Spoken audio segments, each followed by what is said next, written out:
Welcome to my channel, The Love Tita Heart, the channel for the non-stop followers of Alden and Maine, who will serve as voice for those who cannot express their feelings for Aldab. Kamusta po kayo mga ka-non-stop? Good day po sa inyong lahat. Bago po tayo tumungo sa kaganapan kay Alden and Maine, please subscribe and hit the notification bell para ma-notify po kayo sa mga bagong video na i-upload ko. Salamat po! Happy heart mga ka-Aldab! Sunday morning run ang pag-post ni Alden Richards from last Sunday. May oras na muli tumakbo si Alden. Last Sunday kasama si Kim Chiu sa kanilang morning run. And this Sunday morning, si Barbie Fortesa and Christopher Martin naman ang kanilang kasama, mga kaibigan nila Alden and Maine, na may alam sa tunay na relasyon ng Aldab, lalo na si Christopher na minsang biniro ni Maine nang mag-guest ito kasama ang kanyang partner sa Itbulaga noon. Sinabihan ni Maine si Christopher na huwag nang i-post sa social media ang tampuhan nilang mag-asawa. Advice ni Maine kay Christopher at sa asawa nito. Si Christopher na kaibigan ni Richard Pokerson Jr. Kaya naman madali para kay Nico Maine na bigyan ng payo dahil family friends nila ito. At bukod sa morning run, may pag-post muli si Alden ng isang prayer. Sa sinimulan niyang gawain or gawin ang pagbabahagi ng isang dasal sa pagpasok ng taong 2025. At sa katanghalian nitong February 9, muling nasulyapan si Alden Richards sa All Out Sundays para sa kanilang Valentine's celebration. Hinarana ni Alden si Miss Heart Evangelista para sa kanyang kaarawan. At dahil dalawa ang bouquet of flowers, sabi ni Heart na ibigay na lang ni Alden ang bouquet na hawak niya sa kanyang chosen one. At natawa na lang si Alden.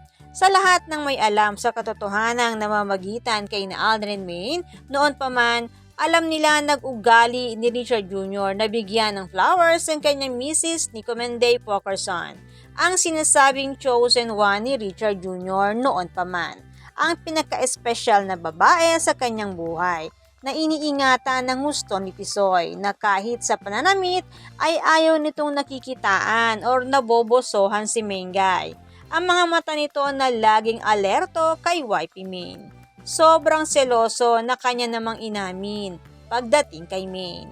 Bakod kaagad kapag nararamdaman na may lalaking kumukursonada sa kanyang misis, Mengay Nita. Ika nga, sobrang lulong kasi si Alden kay Maine. At sa iba pang ganap nito sa All Out Sundays, tinanong ni Christian Bautista si Alden, "Ano ang plan mo, brother, sa Valentine's Day?" Ang tanong ni Christian Bautista. Ang sagot ni Alden, "We wish na lang natin na sana mag-work ang lahat ng plan ng mga magpa-partner para sa Valentine's." At sabay change ng topic ni Alden na sinabihang hari ng Segway daw si Alden.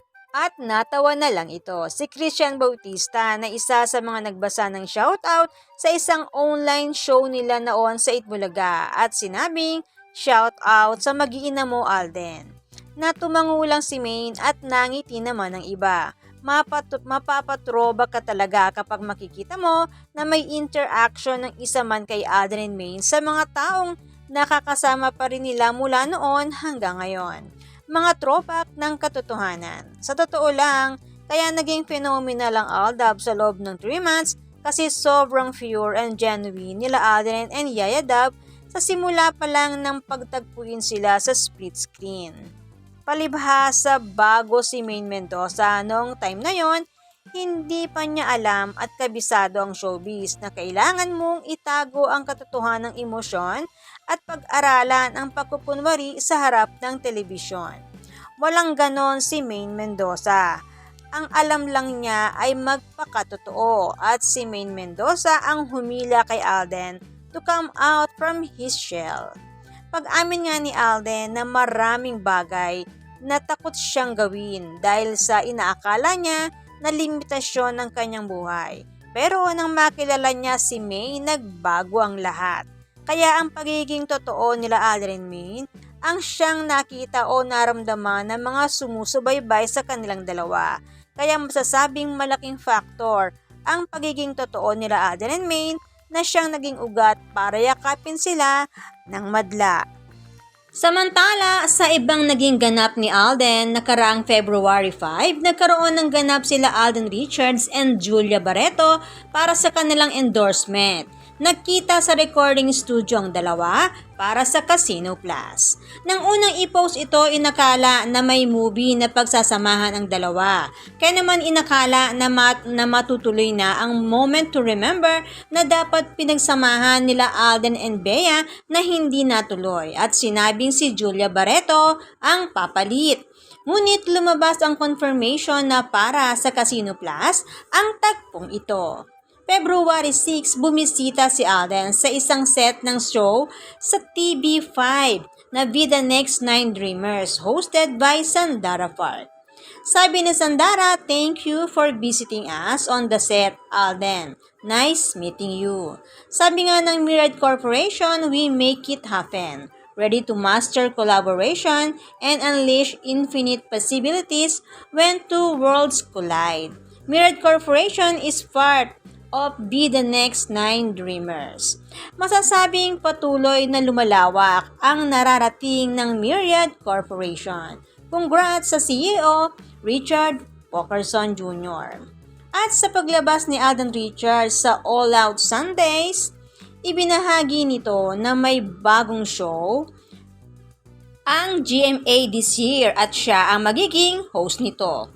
Tulad ng sabi ni Alden, business at hosting muna ang kanyang pagkakaabalahan sa ngayon. Sabi nga niya, miss na rin niya ang mag-perform. Kaya nga lamang ay hindi pa sigurado kung makikita siya palagi sa All Out Sundays dahil sa hectic pa ng schedule nito. Handa na rin si Alden para sa bench body of work. Medyo may pahapyaw na sila sa behind the scene nito. Isa sa mga pinagkakaabalahan ni Alden Richards ay ang mga endorsement nito. Gayunpaman, marami ang humihiling ng project kasama ang pambansang Bay and multimedia superstar Alden Richards. Ika nga nila ay king of chemistry daw si Alden. Bagay kahit kanino, bagay din daw kay Sandara Park, Julia Barreto and Heart Evangelista. Ngunit si Heart Evangelista ang nabanggit ni Tisoy na sana raw ay makasama niya sa isang proyekto. And speaking of project, ang Out of Order na dinirect ni Alden Richards mismo na isang proyekto na pinagbidahan mismo ni Alden kasama si Heaven Peralejo na sinasabing maipapalabas na. Kaya naman umpisa na rin ang mga interview sa leading lady ni Alden dito. Sa isang panayam kay Heaven, ikinuwento nito kung gaano kabait at husay si Alden Richards bilang direktor at the same time ay aktor sa pelikula na kanilang ginawa. Ngunit ang interviewer ay hindi pa rin natatapos sa Sarsuela Part 2. Tinanong nito kung totoo raw ba na si Alden and Catherine ay nagkakamabutihan. Medyo nagulat si Heaven at ang sagot nito, "Yun po ay hindi ko po alam. Kung ano man po ang nangyayari sa personal life niya, I'm just happy for him and he's happy." Ang dagdag pa ni Heaven Peralejo sa tanong ng isang showbiz reporter. Gulat si Heaven at hindi ito sumali sa Sarsuela 2. Marahil nakikita nito kung sino talaga ang kasakasama ni Tisoy sa tuwing shooting nito ng Out of Order noon. Ika nga ng ating ka-admin, gusto ni Tisoy na palagi nitong nakakasama si Mengay sa mga shooting at event nito. At kapag libre ang oras nito, hatid sundo niya si YP Maine sa mga lakad nito. Tulad din na nakasanayan nilang gawin noong panahon ng #MainGoals. Maraming libreng oras si Alden, kaya naman si Alden ang laging namamataan sa mga shooting ni YP Maine.